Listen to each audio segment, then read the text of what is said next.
Uma Sudam Shobha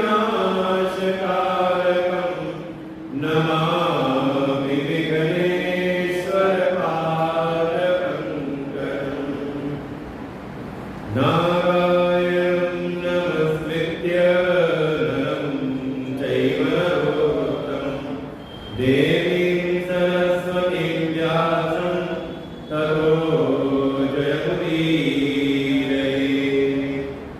ॐ पार्थाय प्रतिबोधितां भगवता नारायणेन स्वयं व्यासेन ग्रथितां पुराणमुनिना मध्ये महाभारतम्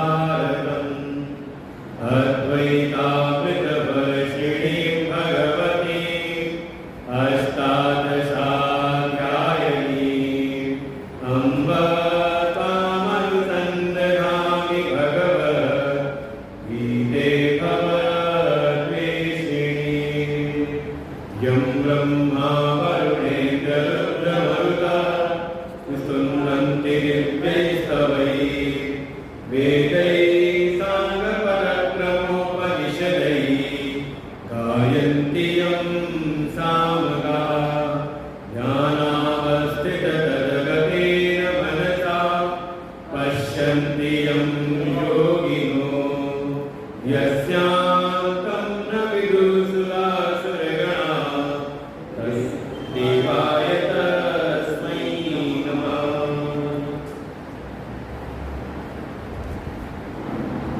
बात करते हैं लोग 11वें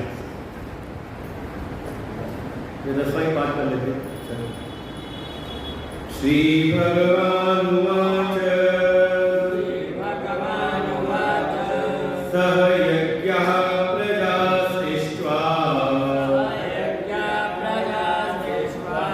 गुरोवाच प्रजापति।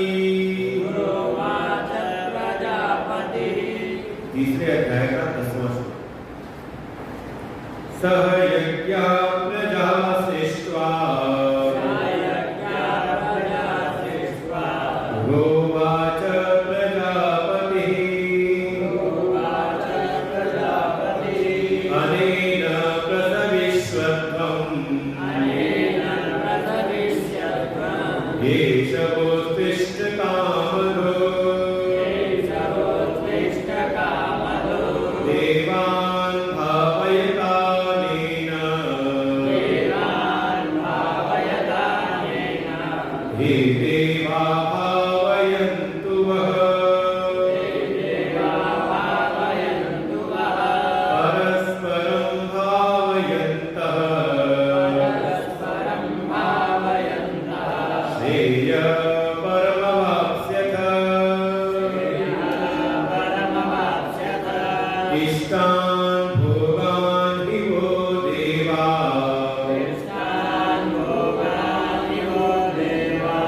दास्यन्ते यज्ञभाविताः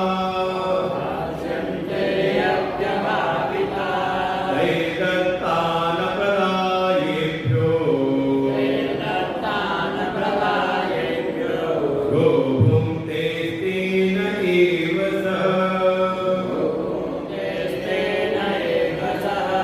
यज्ञशिष्टाशिनः सन्तो उच्यन्ते सर्वकिल्बिषैः भुञ्जते ते त्वघं पापाः ये पचन्त्यात्मकारणात् अन्नात् भवन्ति भूतानि पर्जन्यादन्नसम्भवः यज्ञात् भवति पर्जन्यो यज्ञकर्मसमाप्तिः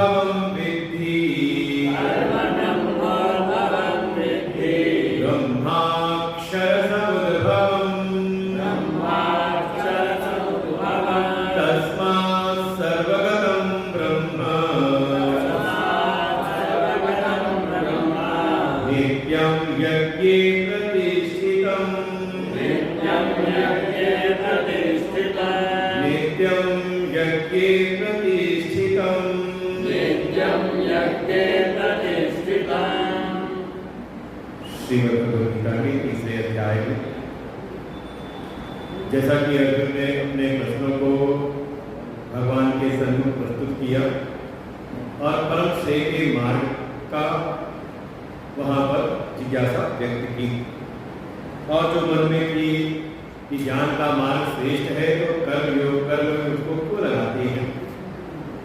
जो कर्म घोर कर्म है, बंधन में डालने वाले हैं, ऐसे अपने संदेहों शंकाओं को जब भगवान के समक्ष प्रस्तुत किया तो भगवान ने कर्म की अनिवार्यता का वहां पर प्रतिपादन किया कि जो अगर निष्कर्म रूपी मोक्ष की प्राप्ति की, परम श्रेय की प्राप्ति भी करना चाहते हैं तो उसमें भी कर्म की अनिवार्यता है। अगर कोई अभी ज्ञान की प्राप्ति किया हुआ नहीं है, अनात्मज्ञ है, अभी अनाथ तत्वों में ही रमण कर रहा है, तो भगवान कहते हो एक क्षण भी, कभी भी एक क्षण भी बिना कर्म किए वो रह नहीं सकता। ये स्पष्ट कहा, जो भी अभी अज्ञान में पड़ा हुआ है वो बिना कर्म किए एक क्षण भी नहीं रह सकता। तो उपाय क्या है? कहा कर्म करे, लेकिन कर्म योग की रीति से कर्म करे। और भगवान फिर कर्म योग के सिद्धांतों का प्रतिपादन करते हैं और प्रतिपादन करते हुए एक यज्ञ की भावना का यहाँ पर निरूपण किया कि हम जो भी कर्म कर रहे हैं उसको यज्ञ की भावना से करें। यज्ञार्था कर्मण्यत्र लोको अयम कर्म बंधनम, क्योंकि इस संसार में जो यज्ञ की भावना से किए हुए कर्म के अतिरिक्त जो कर्म है, अर्थात जो यज्ञ की भावना से कर्म नहीं किए जाते हैं, वही कर्म आपको कर्म के बंधनों में बांधते हैं। और इसके ठीक विपरीत अगर कोई यज्ञ की भावना से कर्म करे तो कहा उसके वही कर्म, देखो कर्म में अंतर नहीं है। अगर पहले वो परिवार के लिए समाज के लिए कर रहा था, लेकिन अयज्ञात भाव से अपने निज स्वार्थों के लिए, अपनी निज कामनाओं के लिए, अपने केवल अपने निज भोग के लिए कर रहा था, तो वही कर्म उसको कर्म के बंधनों में बांध रहे थे। लेकिन जब वही उन्हीं कर्मों को वो जब यज्ञ की भावना से, अर्थात स्वाहा के स्वर के साथ, त्याग की भावना के साथ जब कर्म करता है, अपने निज संकल्पों को, अपने व्यष्टि संकल्पों को समष्टि के संकल्पों में विलीन करता है, अपने निज संकल्पों को अपने श्रद्धेय, अपने आदरणीय, अपने पूज्य के संकल्पों में जब वो विलीन करके वही कर्म करता है, तो वो जो उसके कर्म हैं वो उसके अंतःकरण की शुद्धि कराते हुए उसको फिर उस परम श्रेय की प्राप्ति के लिए आगे बढ़ा देते हैं। भगवान कर्म को एक निश्चित भाव इस बात को कहा और एक यज्ञ के स्वर की बात कही और कहा कि ये वास्तव में जो यज्ञ की भावना है, यही हमारी नैसर्गिक, हमारी स्वाभाविक भावना है। ये जो त्याग का स्वर है, कहा ये हमारे भीतर प्रारंभ से ही आया हुआ है। जब प्रजापति ने सृष्टि की संरचना की तो प्रत्येक प्राणी में ये यज्ञ की भावना समाहित हुई है। सह यज्ञा प्रजा सृष्टवा, यज्ञ की भावना के साथ में। और जैसा कल भी निर्णय किया था कि दो प्रकार की वृत्ति कार्य करती है। एक है भीतर भोग की वृत्ति, यहाँ मुझे भोग प्राप्त करने हैं, मुझे अपना जीवन चलाना है, और एक भीतर है त्याग की वृत्ति। देखो साधन रहती भीतर कहीं ना कहीं, और आप अगर इसको ठीक से विचार करें तो देखेंगे कि जब आपके भीतर भोग की वृत्ति होती है, अपने निज संकल्पों के लिए, अपने निज कामनाओं की पूर्ति, अपने स्वार्थ की भावना जब आप कार्य करते हो, जब भोग की वृत्ति इधर आती तो कहीं ना कहीं आप परतंत्रता का अनुभव करते हो। भीतर भोग की वृत्ति आई तो जिस वस्तु, जिस पदार्थ के भोग की भावना है, अब आप विचार करना पड़ता है कि वो कहाँ मिलेगा, कैसे मिलेगा, कितना प्रयत्न करना पड़ेगा, आयास प्रयास आप करते हो, उसके बाद वस्तु आपको प्राप्त होती है और आपको लगता है कि हाँ ये वस्तु हमें मिली तो हम हो गए ठीक। लेकिन कहीं ना कहीं आप कर्म के परतंत्र में पड़े, परतंत्रता में आए कि नहीं, कर्म के बंधनों में। लेकिन इसके ठीक उल्टे आप त्याग की भावना का विचार करो। अगर आपके जीवन में त्यागने की भावना आ जाए तो आपको किसकी प्रथा करनी पड़ती है? बस कोई वस्तु है उसको त्यागना है, उसके भोग की इच्छा को त्यागना है, आप बिल्कुल स्वतंत्र हो। बिल्कुल समझे इस बात को विचार के द्वारा। भगवान ये समझाना चाह रहे हैं कि वास्तव में भोग में सुख नहीं है, बल्कि सुख है त्याग में। और यही बात आगे जा करके 12वें अध्याय भगवान पुनः कहेंगे भक्ति के सिद्धांतों में। कर्मयोग में भी यही बात है और भक्ति के सिद्धांतों में भी। 12वें अध्याय का 12वां श्लोक है। अगर सुख शांति चाहते तो उसका उपाय क्या है? भगवान श्री ने कहते त्यागात् शांति अनंतरम श्रेयो हि ज्ञानम् अभ्यासात् ज्ञानात् ध्यानं विशिष्यते ध्यानात् कर्म फल त्यागः त्यागात् शांति अनंतरम। ये 12वें अध्याय का 12वां श्लोक है, बिल्कुल याद कर सकते हैं। त्याग के द्वारा ही अनंत शांति की प्राप्ति होती है। तो जब कभी आपके भीतर अशांति महसूस हो रही हो तो तुरंत विचार करें कहीं ना कहीं आपने कुछ पकड़ रखा है। जिसको पकड़ रखा है उसको आप त्याग दो, देखो आपको सहज शांति मिलेगी तुरंत, तत्काल। उसके अनंतर ही आपको तत्काल ही शांति प्राप्त हो जाएगी। चाहे वो कोई पदार्थ हो, चाहे कोई वस्तु हो, चाहे कोई व्यक्ति हो, और चाहे क्यों नहीं अपने जिनके संकल्प, अपने आग्रह ही क्यों ना हो, अगर आप बहुत हटी होकर पकड़े तो कहीं ना कहीं वो आपको बंधन में बांधते ही बांधते। ये त्याग की जो भावना है यही हमारा स्वाभाविक। और देखो कल भी चिंतन किया था हमने, बिना शरीर में अगर त्याग ना हो तो, और देखो शरीर की संरचना भी ऐसी है, जरा सी कोई बाहर की भीतर अंदर चली जाए तो आँख बढ़िया चलना काम कर रही है, हल्का सा एक तिनका आँख चला जाए तो लगता है पूरी शरीर की संरचना है उसको बाहर फेंकने में लग जाती है, कैसे ये बाहर निकले। अच्छा भोजन करते समय कोई एक चीज आकर के दांत फंस जाए तो हमारे यहाँ फंसी है ना, तो हमें ध्यान आ रहा है बार बार की वही जा रही है, ये कैसे बाहर निकले, कैसे है कि नहीं। जब तक दांत में कोई चीज फंसी हुई है, देखो सबका है कि हाँ कार्य करने का हम त्यागने में लगे हुए हैं। बढ़िया भोजन उठाया हाथों ने, उसको मुख में रखा, मुंह के दांतों ने चबाया उसको और फिर धीरे से भीतर ले गए। भीतर भी सारे जो भीतर यंत्र लगे हुए हैं उसको जो पाचन क्रिया में लेके गए, और जो जो उसमें से उपयोगी तत्व निकले, जहाँ जैसी आवश्यकता है वहाँ वहाँ उन पचाए हुए भोजन को पहुँचा दिया, और जो अनुपयोगी थे उनको मल द्वार के द्वारा बाहर किया। ना हो सकती है तो मान लो जो भोजन है वो अपने मुंह में रखा रहे तो कितने स्वाद मिलेगा आपको? वही चीज पेट में आगे निकली जाए, पेट में अपने पास ही रखे तो सब जगह देखें वास्तव में त्याग की प्रक्रिया चल रही है। इसीलिए जैसे अपने भीतर, अपने शारीरिक संरचना के भीतर सब त्याग कर रहे हैं तो बढ़िया चल रहा है, ऐसे ही आप अपने व्यवहारिक जगत में भी इस त्याग की भावना के साथ अपने कर्मों को करें। और ये त्याग की भावना ही भगवान कहते हैं यही आपको समझे भगवान के द्वारा दी हुई एक कामदेव गौ है। इस त्याग के द्वारा आप जो चाहो सो प्राप्त कर सकते हैं। इस जगह की भावना के साथ, त्याग की भावना के साथ में करना क्या है? परस्पर भाव यंत्र, परस्पर भाव के साथ। जैसे देखो आप चाहते हो सुख, कोई है ऐसा सुखना चाहता हो, ढूंढ के एक नाम निकालते हैं कुंती माँ का। कुंती हुआ ने भगवान से कहा कि मुझको दुख दे दो, पत्तियां दे दो, लेकिन वो आधा अधूरा सकते। कुंती माँ ने केवल दुख नहीं मांगा, बल्कि उनके जीवन की अनुभूति ऐसी है, क्योंकि वो घड़ी तब है की है जब भगवान भाई विजय हो गई युद्ध में और उसके बाद ठीक ठाक हो गया तो भगवान द्वारिका की ओर जा रहे हैं, सब आए उनको विदा करने के लिए, और वहीं पे कुंती माँ जो है वो रोने लगती है। विदाई की वजह से लोग रोते हैं विदा करते हुए, तो भगवान ने कहा क्या हुआ, क्यों रो रही हो, तो ठीक ठाक हो गया। तो कुंती माँ कहती है सब ठीक हुआ तभी तो आप चले जा रहे हैं।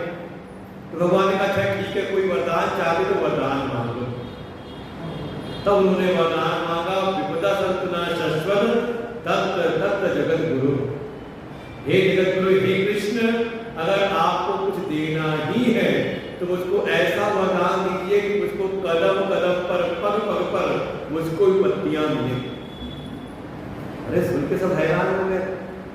पूरा जीवन तो विपत्तियों से घिरा रहा, अभी कुछ ठीक ठाक हुआ है तो फिर पुनः विपत्ति मांग रही है। भगवान ने कहा हुआ क्या मांग रही हो, कुछ और मांग लो। उन्होंने कहा नहीं, अगर देना है तो यही दो। क्योंकि उनके जीवन की ऐसी अनुभूति है कि जब जब जीवन विपत्तियां आई तब तक भगवान का स्मरण हुआ और भगवान के स्मरण से भगवान का दर्शन मिला। ये उनके जीवन की अनुभूति है। और विपत्ति हुई तो भगवान साथ आए और विपत्तियां दूर हुई तो उसकी बात कहते अब आप जा रहे हो। इसलिए बिल्कुल मत ये चाहते मुझको विपत्तियां मिले, क्योंकि जब विपत्तियां मिली तब तक आप हमारे साथ रहे, आपका हमें दर्शन मिला और आपके दर्शन का फल भवतो दर्शनम यस्यात् अपुनर्भव दर्शनम। आपके दर्शन का फल है कि जीव को इस भवसागर का पुनर्दर्शन नहीं करना पड़ता। तो कहीं ना कहीं मुक्ति ही मांगी है विपत्तियों के रूप में। और ये जीवन का, हमारे जीवन का भी अपना अनुभव है कि जो विपत्तियां रहती तो हम ज्यादा सजग रहते हैं, ज्यादा सजगता का जीवन जीते हैं, भगवान की भी भक्ति करते हैं, पूजा पाठ सब नियम से चलता है। और थोड़ी अनुकूलता बढ़ जाए तो, संपत्ति ज्यादा मिल जाए तो भगवान को संभालते हो, तो भगवान को नहीं तो संपत्ति संभालने में मन ज्यादा लगता है कि नहीं। हमारे गुरुदेव दृष्टांत देते हैं, कहते हैं किसी ने कहा कि जब करते हैं लेकिन मन नहीं लगता, मन बहुत चंचल है। जैसे अर्जुन ने कहा ना, चंचल अभी बना कृष्ण प्रमाथि बलवत दृढ़। उसने कहा हाँ गुरु जी बिल्कुल ऐसे ही है, हमारा तो जपते रहते हैं लेकिन मन भाग जाता है। तो गुरु जी ने कहा अच्छा कभी मान लो रुपए की गड्डी मिल जाए और गिरना हो तो, रुपया गिरते समय मन भागता है कभी? अरे वो तो मानो कोई वीडियो कॉल भी आ जाए तो देखते रहे तो आते नहीं। सत्संग भले को उठा के बात कर ले, पूजा करते तो भले को उठा के बात कर ले, लेकिन रुपया गिर रहे हो तो कब फोन भी देखते रहते कि हाँ ठीक है बात करनी है। कोई आ जाए तो उसको इशारा ही करते हैं, लेकिन अपने नोटे गिरने में हाथ पूरा लगा रहता है। कारण यही है कि शायद अभी भगवान के प्रति बुद्धि में वो महत्ता नहीं। जितनी महत्ता हमने जो आश्रय भाव हमने धन में लगाया है, संसार में लगाया है, अभी वैसा आश्रय भाव भगवान में। तुलसी मां कहते हैं प्रभु आपके दर्शन, विपत्तियों में आपका दर्शन, आपके दर्शन का फल कि उसे भवसागर में नहीं आना पड़ता। तो वास्तव मुक्ति मांगी है, तो नहीं मांगा है। तो हर प्राणी, हर व्यक्ति सुख चाहता है, फिर कहीं ना कहीं एक सम्मान की चाह होती है। हम जहां भी जाए हमारा सम्मान हो। अच्छा माइक पे कहीं कैसेट चल रहा और माइक पे हमारा नाम पुकारा जाए, बुलाया जाए तो खुशी मिलती कि नहीं? कहीं ना कहीं घर परिवार में थोड़ा अगर आपको सम्मान दिया जाए तो खुशी मिलती कि नहीं? कहीं ना कहीं हमारे बुद्धि के भीतर सम्मान की चाह रहती है। फिर हृदय के भीतर एक चाह होती है अपने पद की, प्रेम की, कि सब हमसे प्रेम करे, सब हमें अपनापन दे। आप कल्पना करो आपको किसी व्यवस्था में अपनापन न मिले, प्रेम न मिले तो समय काटना भारी लगता है कि नहीं? आप कहीं जाओ अपने इष्ट मित्र के यहाँ, सगे संबंधियों के यहाँ जाओ, वहाँ आपको सुविधाएं सारी मिले, सारी व्यवस्था अच्छी से अच्छी, आपको बढ़िया रहने को कमरा मिले, बढ़िया आपको वहाँ 2-4 नौकर लगे हुए आपकी सेवा में, लेकिन जो आपका संबंधी है वो बैठ के 2 बोल प्रेम के ना बोले तो कितना राजनायक व्यवस्था है वहाँ की। अरे वहाँ से चलते तो मन में यही आता है इस बार तो आ गए, अगली बार सोचेंगे आने नहीं। और वही आप कहीं जाओ, कोई आपका मित्र, आपका संबंधी है जहाँ पर कोई अच्छी व्यवस्थाएं नहीं है, बहुत साधारण सी व्यवस्थाएं, लेकिन जैसे ही आप पहुंचे आपको देख के परम हर्षित हुआ इतना प्रसन्न हुआ, बातचीत करने में, हालचाल पूछने में, वो चाय पानी का भी ध्यान नहीं रहा। बाद में जो रूखा सूखा चाय नाश्ता आया, साथ बैठ के हमने किया, शायद बढ़िया भोजन की व्यवस्था भी ना हो, जो रूखी सूखी हमने भी बांट के खाई, शायद सोने के बढ़िया तखत भी ना मिले, बेड भी ना मिले, जमीन पे नीचे लगा के सो गए, लेकिन प्रेम बहुत मिला, अपनापन बहुत मिला। तो सुधार भले बहुत नहीं थी, लेकिन मन में आता है कि जब फिर कभी मौका होगा तो फिर आएंगे। कहते हैं हमारे हृदय की चाह है प्रेम की चाह, और कहीं ना कहीं मन के भीतर होता है कि सब हम पर विश्वास करें, हमारे अविश्वास कोई ना करे।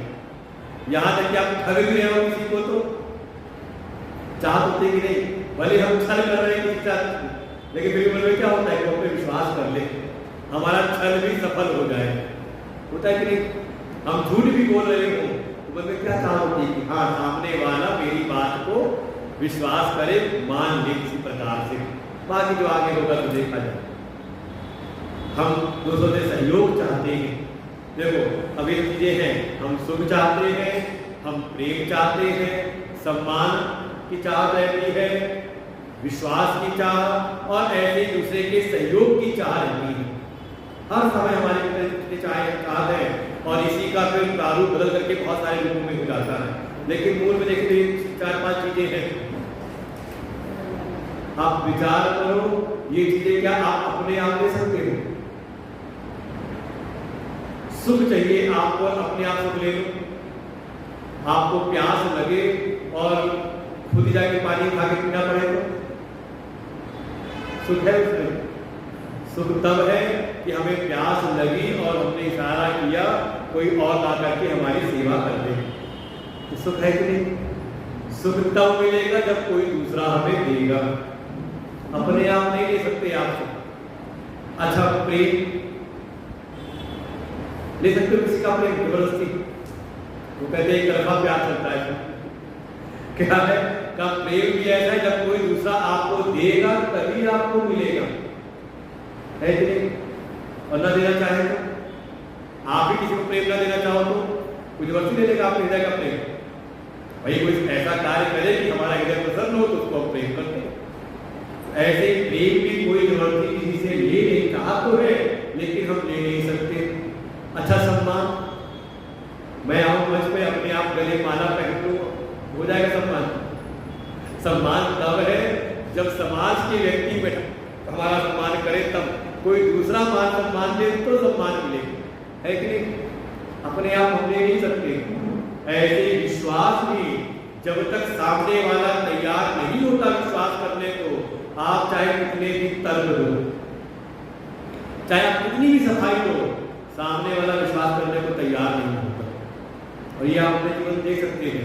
आप तर्क पे तर्क देते हैं, सफाई पे सफाई देते हैं, लेकिन सामने वाले को विश्वास नहीं करना है तो वो करता नहीं, आप उसका विश्वास जीत नहीं सकते जब तक सामने वाला न चाहे, दूसरा न चाहे। ऐसी सहयोग भी आप जबरदस्ती किसी का सहयोग ले नहीं सकते। तो ये देखो, जो हमारी मूलभूत कुछ चाह है, इच्छाएं हैं, हम चाहते तो हैं लेकिन ले नहीं सकते। लेने में परतंत्र है, लेकिन ये सब चीजें दूसरे को देने में, किसी को सम्मान देना है तो, किसी को प्रेम देना है तो, किसी की सेवा करने सुख देना है तो, किसी का सहयोग करना है तो, किसी का विश्वास करना है तो आप स्वयं स्वतंत्र है कि नहीं? आप देख सकते हैं लेने में आप परतंत्र हो, जो कहा था भोग में हम परतंत्र हैं, लेकिन देने में त्यागने का कोई परतंत्रता नहीं। तो जैसे हम लेने में परतंत्र हैं लेकिन देने में स्वतंत्र हैं, ऐसे ही समाज के जो अन्य लोग हैं उनके जीवन में ये घटना हो रही होगी ना, वो भी चाह रहे होंगे लेकिन ले नहीं सकते। तो करे क्या? तो करे परस्परम भावयन्तः। यही जो कल का सूत्र था, परस्पर भाव। जो बातें आप चाह रहे हैं ऐसी दुनिया भी चाह रही होगी, इसलिए आप दूसरों को प्रेम, सम्मान, सुख, आप दूसरों का विश्वास, दूसरों का सबको सहयोग दें, बदले में आपको वहां से भी ये चीजें प्राप्त होंगी। अब बस ये कई बार आग्रह दुराग्रह न बना लें, जिसके लिए क्या वही करें। कहीं से भी हो सकता है। अब मान लो कहीं से कुछ सीटें कम हो गई तो कहीं और कुछ सीटें बढ़ गई, चुनाव में भी हुआ, ठीक है। अगर हमने कुछ किया है तो कहीं और से भरपाई, ये जो हमने त्याग किया है वो त्याग हमें कर्म का, हमारे त्याग का फल देगा। जिसके लिए हमने त्याग किया है वो फल नहीं देता, इस बात को समझ के रखें। कहीं ना कहीं से अगर आप देने में लगे हुए हैं, और देखो जो आप अपने भीतर रखे रहते हो उससे आपकी पहचान नहीं होती। आप कितने धनी हो, कितने ज्ञानी हो, पहचान नहीं बनती। आप कितना दे रहे हो, कोई अगर धन से सेवा कर रहा है लोगों की तो उसकी पहचान होती है, बड़े धनी है, बड़े धनाढ्य हैं। आप ज्ञान देने लग जाओ तो आपकी पहचान बने कि आप बड़े ज्ञानी हो। जो आप दे रहे हो उसी से आपकी पहचान बनती समाज में। आप बुराइयां देने लग जाओ तो बुरे दुष्ट के रूप में आपकी पहचान बन जाएगी। जो आप देते हो वही किसी न किसी रूप में आपको मिलता है। इसलिए परस्परम भावयन्तः श्रेय परम वाप्सितम्।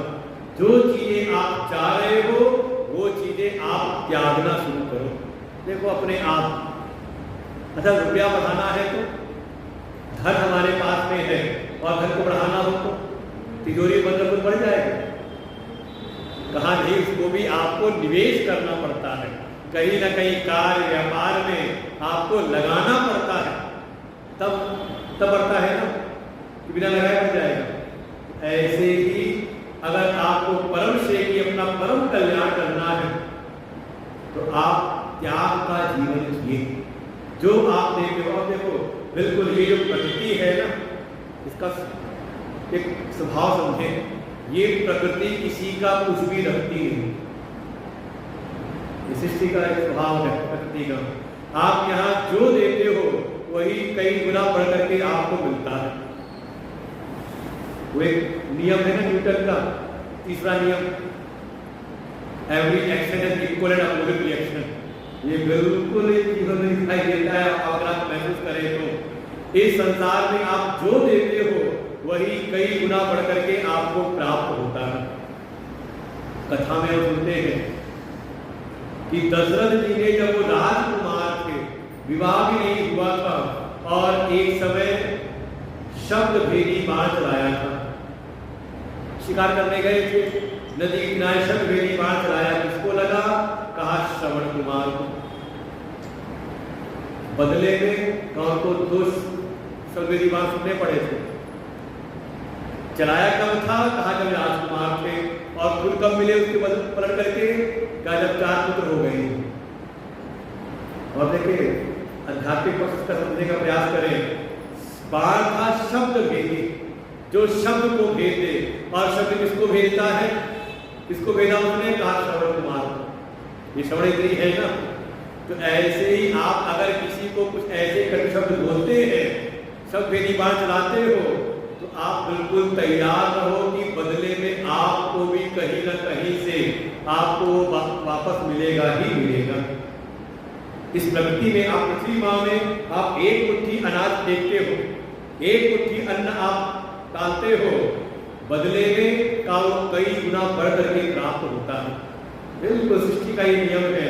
आप यहाँ जो देते हो वही बदले में आपको प्राप्त होता है। इसलिए अच्छा चाहिए तो अच्छा से, इसी का नाम है परस्परम भावयन्तः। आप दूसरों को भावित करें, आप दूसरों का संवर्धन करें, बदले में वो भी प्रसन्न होकर के आपका भी वर्धन करेंगे। और ये बिल्कुल आप व्यवहारिक जगत में आप अनुभव कर सकते हो। कोई मिले, आप थोड़ा सा उसको आपने सम्मान दिया तो बदले वो भी आपका सम्मान देता है। थोड़ी आप सामने लगे महिमा गाओ तो का वो भी आपकी महिमा गाता है। और मान लो कुछ आप बुराई करने लग जाओ उसकी तो उसको खबर मिलती तो वो भी बदले में फिर आपकी बुराई करता है। हाँ, उसको भी आप कुछ जानते हैं है कि नहीं? बिल्कुल यथार्थ व्यवहारिक जगत का ही है। और जो तो मन में कई बार ऐसा आता है कि मान लो हम तो दे और सामने वाला वापस ना करे तो उसी के लिए कहा, अगर ऐसा कोई है, भगवान कहते वास्तव में फिर चोर है और उसको अपने किए हुए का उसको फल भी प्राप्त होता है। कि और ऐसे अगर हम भी करें कि हमने अपने इष्ट भोगों को तो प्राप्त कर लिया दूसरों से, लेकिन बदले में उसके हमने ऋण को नहीं चुकाया, तो वास्तव में हमारा जो जीवन है वो जीवन पापमय जीवन हो रहा है। फिर वो कह सकते हैं कि वो फिर चोर ही है। इसलिए करना क्या है, तो 13वें श्लोक में दो प्रकार की वृत्ति दिखा दी। एक तो ऐसा है जो यज्ञ की भावना से कर्म करता है, यज्ञ शिष्टा अशिनः संतो। जो एक तो ऐसा है जो यज्ञ की भावना से कि हाँ, जहां जहां मेरे कर्तव्य हैं, जिनके जिनके भी मुझ पर ऋण है, जिनसे जिनसे मुझको इष्ट भोग प्राप्त हुए हैं, बदले में उनके अंशों को त्याग करके बचे हुए से अपना जीवन यापन करता है। एक तो वृत्ति ये हो गई। जैसे कहा जाता है कि कुछ ऋण हमारे ऊपर है, एक है देव ऋण, पितृ ऋण, ऋषि ऋण, नृ ऋण, मनुष्यों का ऋण, और 5वां कहा भूत ऋण। बहुत सारे भूतों का, बहुत सारे जीव जंतुओं का हम पर ऋण है। बिल्कुल एक साइकिल बनी हुई है समाज में, एक का जीवन दूसरे पर बिल्कुल आश्रित है। तो ऐसे ही इनके जो ऋण हैं, तो एक तो ऐसा है कि पितरों का ऋण है, तो पितरों के प्रति भी अपना अंश, उनकी सेवा करते हुए, उनके लिए कुछ अंश अर्पित करते हुए। देवताओं का ऋण है, तो भाई दैवी शक्तियों से प्राप्त नहीं करें, शुद्ध हवा, शुद्ध जल, हम पृथ्वी माँ से अन्न की प्राप्ति कर रहे हैं, तो इन दैवी शक्तियों का भी हम पर ऋण है। तो कभी कभी देवताओं के लिए भी हम यज्ञ आदि करते रहे। ये 5 ऋण है, इसलिए हमारे जीवन में खासकर गृहस्थ के लिए 5 यज्ञों का विधान है। देव यज्ञ, जो आप समय समय पर देवताओं को आहुति देते हैं, वो देवताओं से पुष्ट होते हैं। फिर पितरों का ऋण पर है, तो कभी 7 पक्ष इत्यादि पर या अमावस्या पर पितरों के लिए कुछ हम श्रेष्ठ कार्य करें, उनके लिए तर्पण आदि करें, तो कहा ये पितृयज्ञ करते हुए। फिर गुरुजनों का ऋण है, तो उनके प्रति भी थोड़ा अपने कर्तव्यों का, उनकी भी सेवा, जो उनके लिए उपयोगी सेवा हो, उनके लिए हम अपनी सेवाओं को निवेदित करें, तो कहा ये हो गई ऋषि यज्ञ। फिर मनुष्यों का ऋण, ये बिल्कुल पक्का है। आपको कभी ना कभी ऐसा, कभी ना कभी जीवन में हुआ होगा कि कोई अपरिचित व्यक्ति ने आपकी कहीं ना कहीं सहायता की होगी। कभी कभी घटित होता है, आप यात्रा पर निकले जाओ, वहां पर मान लो रास्ता पूछना है, तो वो आपका परिचित नहीं है, कोई सगा संबंधी नहीं है, कोई आपका मित्र नहीं, लेकिन आपने पूछा और उसने आपको रास्ता बता दिया, तो हम रेडी हुए कि नहीं? तो कहा कभी ना कभी ऐसा भी कोई व्यक्ति हमें मिलता है, तो उसका भी हम पर, मनुष्यों का हम पर ऋण है। तो हम भी कभी कोई अतिथि आ जाए, तो अतिथि अभ्यागत आ जाए, तो कम से कम उसका हम जैसी सामर्थ्य ऐसी सेवा करें, कम से कम कटु वचन उसका अपमान ना करें। नृ यज्ञ कहते अधिक सत्कार। कभी आपको भी कोई ऐसा व्यक्ति मिल जाए, तो उसकी भी आप सहायता करें, ये नृ यज्ञ। और 5वां कहा भूत यज्ञ। बहुत सारे जीवों का हम पर उपकार है, तो थोड़ा उन पर भी हम अपना सेवा करते रहे। इसलिए हमारे परंपरा थी परिवार की कि भोजन कर बन रहा है, तो कहा पहली रोटी गाय की और आखिरी रोटी कुत्ते को डाल दी। फिर कभी चिंकी को चारा डाल दिया, कभी मछली को चारा डाल दिया। ऐसे जीव जंतुओं के लिए हम कभी कर करते थे। क्या है, इसको कहते हैं भूत यज्ञ। गौ घास निकाल देना, कुत्ते के लिए निकाल देना, पक्षियों के लिए निकाल देना, उनके लिए जल की व्यवस्था रख देना, कई हमारी परंपराएं थी, इसको कहते थे भूत यज्ञ। तो ऐसे ही कोई तो ऐसा है कि अपने इन ऋणों को याद करते हुए, इन यज्ञों को करते हुए, फिर जो शेष बचता था उससे अपने जीवन को चलाता है। एक स्थिति ऐसी है, यज्ञ शिष्टा अशिनः, यज्ञ से शिष्ट, यज्ञ से शेष बचे हुए से अपना जीवन यापन करता है। तो कैसा है समझ लो, मुच्यन्ते सर्व किल विषय, वो सज्जन है, संत स्वरूप है, जो त्याग में जीवन जी रहा है, और वो ऐसा करते हुए जाने अनजाने होने वाले पापों से भी कहा वो मुक्त हो जाता है। इसलिए कहा मुच्यते सर्व के सभी पापों से। यहाँ वर्णन किया भगवान भास्कर ने, कई बार अनजाने, जान करके नहीं, अनजाने में भी हमसे पाप होते रहते हैं। अच्छा, आप गाड़ी से चले आए तो अब आपकी गाड़ी के पहिए की कितनी चिट्टियाँ मरी होंगी, कितने जीव मरे होंगे, कोई गणना है? तो कहा, यहाँ बताया कंडनम पेशम चुल्ली कुद कुंभच मादनी पंच चूना गृहस्थस्य पंच ज्ञात नश्यति। जो गृहस्थ आश्रम में जीवन जीते हैं तो उनसे अनजाने में कुछ जगहों पर हो ही जाते हैं पाप, अनजाने में भी। कहाँ पे पाप कंडनम, वैसे आज तो ये स्थिति दिया है, पहले ऊपर ऊपर पाते जाते थे ना, कंडे वंडे बनाए जाते थे गोबर के, तो उसमें जीवों की हिंसा हो जाती थी। अब कुछ नहीं तो मान लो आप गैस जला रहे हो तो क्या पता गैस के छिद्र में कहीं कोई जीव बैठा हुआ है, आप उसमें जलाया, स्वाहा हो गए। देखो परंपराएं व्यवस्थाएं बदल गई, लेकिन वो हो रही है क्रियाएं। फिर पेशरम, गेहूं पीसने पहले चक्की चलती थी, उसको हो जाते थे, तो अभी भी आप पिसवा रहे हो तो कहते हैं कि उनका दूध भी पिस जाता है, तो वहां पर फिर चुल्ली, कहीं चूल्हा है, चूल्हा जलाने में, फिर कुल कुंभश्च, जल से लिपाई पुताई करने में, और मार्गनी, सूरज में झाड़ू लगा रहे हैं तो जाने साफ कर रहे हैं तो उसमें जाने अनजाने कहीं ना कहीं पाप तो होते ही है।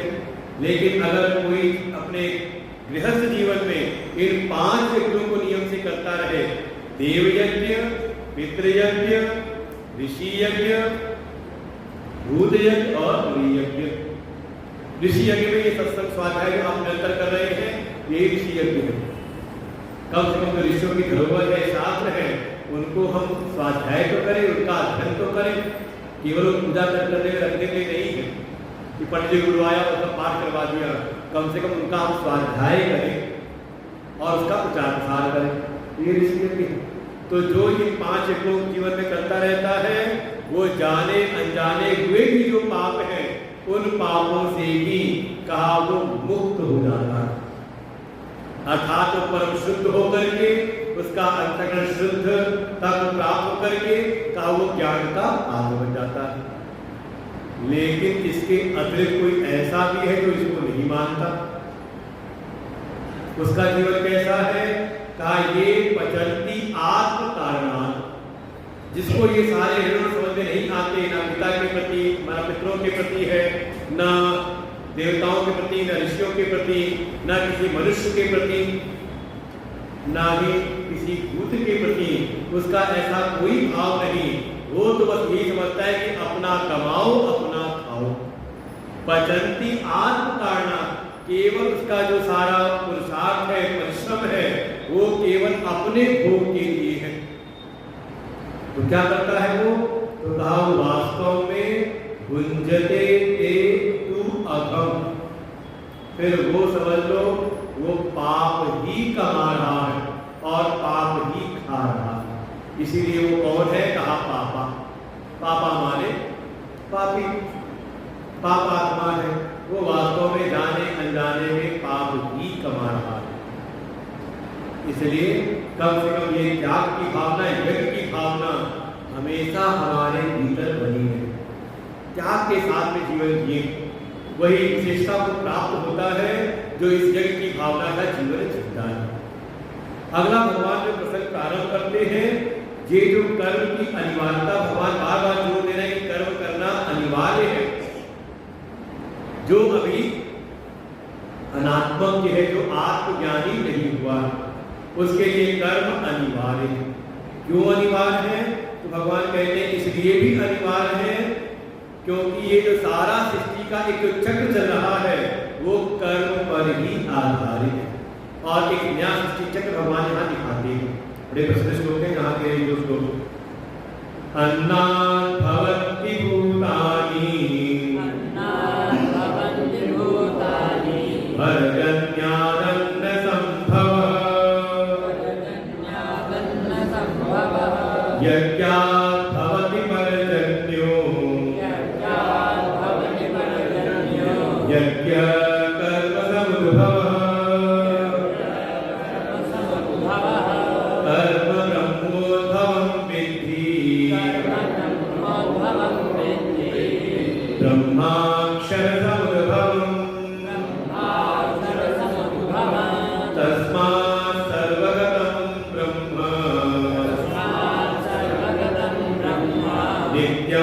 यज्ञे प्रतिष्ठितम्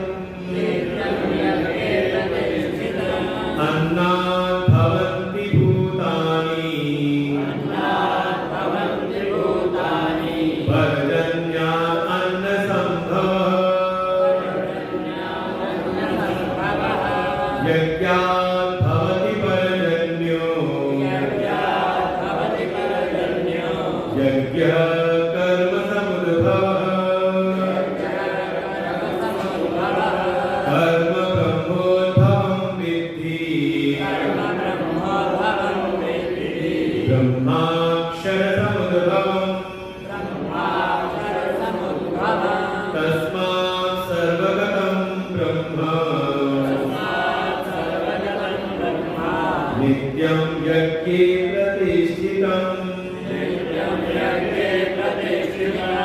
पूरा एक सृष्टि का यहाँ पर भगवान एक सृष्टि का क्रम दिखाते हैं। अन्नात् भवन्ति भूतानि, अन्न से जो ये सारे भूत प्राणी हैं ये उत्पन्न होते हैं।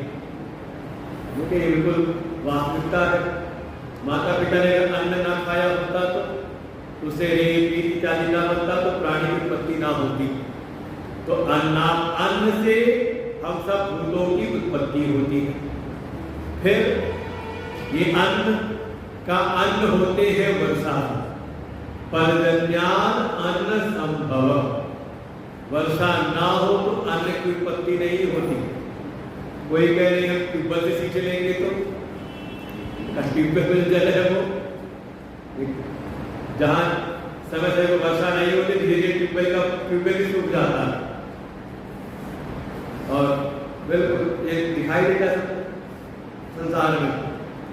इसलिए बिल्कुल कहा वर्षा से अन्न की उत्पत्ति होती है।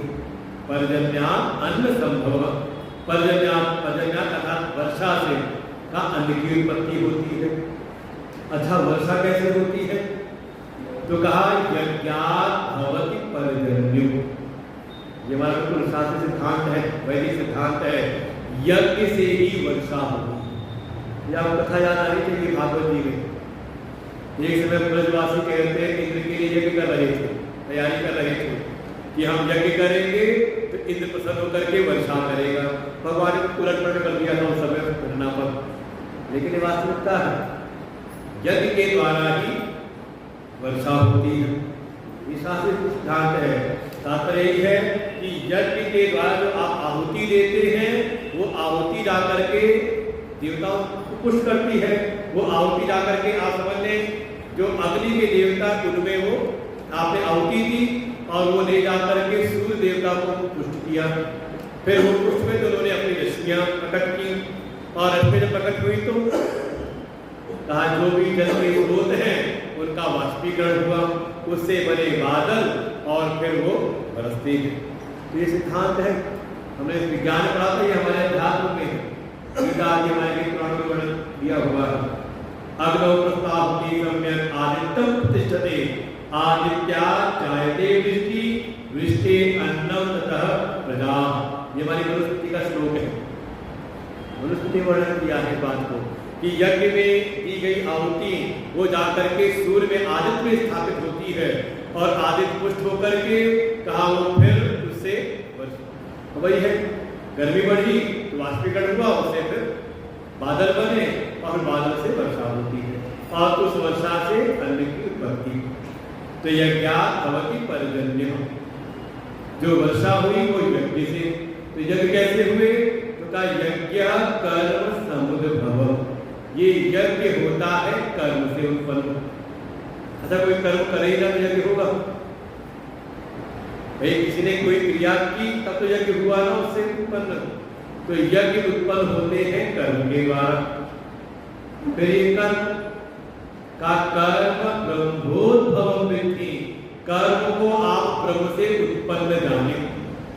ब्रह्म माने यहाँ परमात्मा नहीं, यहाँ ब्रह्म तात्पर्य है वेद, क्योंकि जो भी कर्म है उनका निष्पादन वेद ही करते हैं, उनका प्रतिपादन वेद करते हैं। वेद में ही कर्मों का प्रारूप पूरा बताया गया है। तो ये जो कर्म है इसकी उत्पत्ति हुई वेदों से। तो वेद तो कहा ब्रह्म अक्षर समुद्भव। तो ये जो ब्रह्म अर्थात वेद जो है ये किससे उत्पन्न हुए हैं? का वो अक्षर से उत्पन्न हुए। अक्षर अर्थात परमात्मा से, क्योंकि वही अक्षर तत्व है। उनके अन्य सब कुछ कैसा है? वो अक्षर है, और जो अविनाशी है अक्षर है वही परमात्मा है। तो अविनाशी अक्षर परमात्मा से वेद, ये उनके निश्वास रूप से, उनके श्वास प्रश्वास रूप से प्रकट हुए। जो वेद है वो किसी मनुष्य की कृति नहीं है, इसे लोग कहते हैं अपौरुषेय। और साक्षात परमात्मा के श्वास विश्वास रूप से प्रकट हुए हैं। इसलिए सबका मूल कौन है? का वही अक्षर परमात्मा। अतः तस्मात् सर्वगतं ब्रह्म नित्यं यज्ञे प्रतिष्ठितम्। जब सबके मूल कारण ब्रह्म है, परमात्मा है, तो जहाँ भी कहीं यज्ञ की भावना होती है तो वहाँ पर ब्रह्म प्रतिष्ठित रहते, परमात्मा प्रतिष्ठित रहते। ये पूरा क्रम है बोलने के लिए। परमात्मा से वेद प्रकट हुए, वेद के कारण हुए परमात्मा मूल कारण। परमात्मा से वेद उत्पन्न हुए, वेद से कर्मों की उत्पत्ति हुई, कर्मों से कहा यज्ञ उत्पन्न हुए, यज्ञ के द्वारा उत्पत्ति हुई वर्षा की, वर्षा से अन्न उत्पन्न हुआ, और अन्न के द्वारा हम सब भूतों की उत्पत्ति होती है। अतः जो मूल कारण है, कारण हमेशा अपने कार्य में अनुस्यूत रहता है, ये सिद्धांत है। जैसे मिट्टी कारण है, तो मिट्टी से बने जितने भी बर्तन हैं, जितने भी पात्र हैं, जितनी भी आकृतियां हैं, सब में मिट्टी समाई रहती है। स्वर्ण से अगर आभूषण बने हैं तो जितने भी आभूषण हैं उसमें स्वर्ण सोना जो है अनुस्यूत है, समाहित रहता है। तो जब सबका मूल, जब कारण जो परमात्मा है, तो परमात्मा सर्वगत है, सब जगह है। और जहाँ कहीं यज्ञ की भावना से कार्य किया जाए तो वहाँ उनकी उपलब्धि होती, अनुभूति होती। जैसे कहते हैं दो वृत्तियां थी, एक भोग की और एक त्याग की। एक अपने संकल्पों की और एक अपने संकल्पों को त्याग, समष्टि के संकल्पों के लिए कार्य करने की दो वृत्तियां थी ना। तो कहा था भोग में कहीं ना कहीं परतत्ता का अनुभव होता है, लेकिन त्याग करें तो अरे अगर चलते राह चलते किसी भूखे को अगर आप एक बिस्कुट पैकेट भी खिला देते हो तो लोग खिलाते समय सुख की अनुभूति होती कि नहीं, खुशी मिलती कि नहीं। वो कल मैं कह रहा था घर में कोई ना हो तो माताएं कितने व्यंजन बनाती है, गाँव लेकर रसोई भी ना बने, पानी वानी पी करके अपना चाय वाय पी के अपना काम चला ले।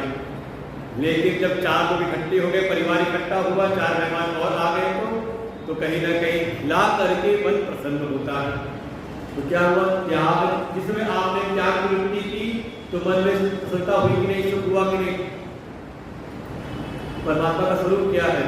सच्चिदानंद रूप तो है, सुख स्वरूप तो है। जो आनंद सिंधु सुख राशि का वही आनंद सिंधु है, वही सुख की अनंत राशि है। तो वास्तव में जब भी आप कभी त्याग पूर्वक कार्य करते हो, त्याग की भावना, यज्ञ की भावना से कार्य करते हो, तो आपको परमात्मा की उपलब्धि की अनुभूति होती है। तो सर्वगत, क्योंकि वही सबके मूल कारण है, लेकिन उनकी अनुभूति करनी हो, उपलब्धि करनी हो, तो आप यज्ञ की भावना से कार्य करें। अब एक श्रद्धा के पक्ष हो गया, ये सात बार में एक सृष्टि का क्रम दिखाई दे रहा है, कर्म पर आधारित है। इसको आप और समझ सकते हैं। जैसे अन्न से भूतों की उत्पत्ति हुई। अन्न क्या है? अन्न को हम कहते हैं भोग के पदार्थ, जिसको भोगा जाए। भाई भोग के पदार्थ अगर आपको उपलब्ध है तभी तो आपका जीवन चलेगा ना, या आपके वर्ष की वृद्धि आगे होगी। तो अन्न से ही भूतों की उत्पत्ति हो रही, हमारा वर्ष की वृद्धि हो रही है। तो ये अन्न क्या है? कहा ये भोग के पदार्थ, जो भी भोग के पदार्थ हैं, किससे उत्पन्न हो रहे हैं? का वृष्टि से, वर्षा से। अर्थात अगर भूमि में जब बीज पड़े हुए हो तो नहीं जमते, जब उसके अनुकूल वातावरण आता है। तो वर्षा में क्या हुआ? बीज से अंकुर होने के लिए जैसा अनुकूल वातावरण चाहिए वर्षा से उत्पन्न हुआ ना। तो कोई भी भोग्य पदार्थ तब उत्पन्न होते हैं जब उसके उत्पत्ति के अनुकूल वातावरण हो। फिर आएगा वर्षा कैसे हुई, कहा यज्ञ से। अब आ जाए अनुकूल वातावरण कब होगा, कहा जब लोग यज्ञ की भावना से जीवन जिए, अर्थात त्याग की भावना से जीवन, त्याग की भावना भीतर हो, इसी का नाम है यज्ञ। अब आप किसी भी परिवेश में इसको ला सकते हैं, किसी भी संगठन में, अच्छा किसी भी हम समझ लें किसी फैक्ट्री में भी उत्पादन कब होगा, अगर सभी लोग वहां पे अपने अपने हित की बात सोचने लग जाए तो त्याग की भावना ना हो। भाई जिसके पास जो फैक्ट्री का मालिक है उसका धन की सामर्थ्य है, वो अपना धन का त्याग कर रहा है। फिर वहां जितने कर्मचारी हैं उनके पास जो जो योग्यताएं हैं उसका त्याग कर रहे हैं ना, सामूहिक रूप से सबका त्याग हो रहा है ना, सब अपनी अपनी सामर्थ्य का त्याग कर रहे हैं और सबके त्याग करने से उस संस्थान में कहीं ना कहीं अनुकूल वातावरण बना और उससे उत्पादन हुआ। अब हर जगह देखिए बिना त्याग के नहीं, परिवार है तो परिवार के जितने भी सदस्य हैं सब अपनी इच्छाओं में जीवन जीने लग जाए तो उसे परिवार नहीं कहते, उसे कहते सराय, धर्मशाला। भाई धर्मशाला में भी देखिए आप तीर्थों में उसकी धर्मशालाएं होती हैं, सराय होती है, वहाँ भी लोग आकर के निवास करते हैं, वहाँ सोते हैं, आराम करते हैं, भोजन भी बनाते हैं, भोजन भी करते हैं, लेकिन अपने अपने प्रयोजनों के लिए वहाँ रुके हैं। जिसका जैसा प्रयोजन है वो अपने अपने प्रयोजन को सिद्ध करते हुए चला जाता है। तो अगर एक मकान में घर में भी हो जाए तो काफी वो घर भी इस प्रकार सराय है, परिवार नहीं कहेंगे उसे। परिवार तब है जब सभी वहाँ के जो सदस्य हैं सब परिवार के निश्चित उद्देश्य के लिए कि परिवार एक साथ रहे, सब में सौहार्द की भावना, प्रेम की भावना बनी रहे, उसके लिए जब सब अपने अपने आग्रहों को, अपने अपने विचारों को त्याग करते हैं तब वहाँ पे अनुकूल वातावरण बनता है और फिर वहाँ पर जीवन संगठित रहता है। समझे ये सृष्टि का क्रम है, चाहे आप शास्त्रीय शब्दों में बाहर समझ लें, चाहे इसको अपने अपने आंतरिक जीवन में, और जैसा भी कहा था शरीर के भीतर भी शरीर के सभी अंग कर करके त्याग रहे हैं, अपनी सेवा को त्याग दे रहे हैं, क्या कर रहे हैं, कोई रंग नहीं रहा। और जब तक ये चलता रहता तब अपनी शारीरिक संरचनाएं भी, अपनी पारिवारिक संरचनाएं भी, अपनी सामाजिक संरचनाएं सबकी सब ठीक ठाक चलती है। वो अनुकूल वातावरण तैयार होता है केवल और केवल त्याग के द्वारा। अगर सेक्रीफाइस की, त्याग की भावना न हो तो फिर शायद ये अच्छा शरीर में भी कोई एक जगह कोई चीज इकट्ठा होना शुरू हो जाए तो, जरूरत से ज्यादा इकट्ठा होने लग जाए तो काफी रोग का कारण बनता है। ऐसे समाज में भी अगर समाज पर कोई एक वर्ग केवल अपने हित के लिए सोचने लग जाए तो वही फिर समस्या हो जाती है। इसलिए आवश्यकता है परस्पर भाव के साथ त्याग की भावना, ये यज्ञ की भावना सबके भीतर बनती है। इसके द्वारा ही आगे बढ़ते हैं। तो ये पूरा सृष्टि का जो एक चक्र है इसमें यज्ञ का स्वर समाहित है, त्याग का स्वर समाहित है। प्रकृति के सभी जितने भी वर्ग हैं सब त्याग करने में लगे हुए हैं। इसलिए हम मनुष्यों को भी क्या करना चाहिए, केवल प्रकृति का दोहन शोषण ना करें, त्याग के साथ जीवन जिए। और कोई ऐसा है सृष्टि के क्रम में सबके सब लगे हुए हैं इस चक्र में, अगर कोई इस चक्र का अनुवर्तन नहीं करता है तो क्या होता है उसका, तो उसका फिर अगले श्लोक में 16वें श्लोक में वर्णन करते हैं। एवं प्रवर्तितं चक्रम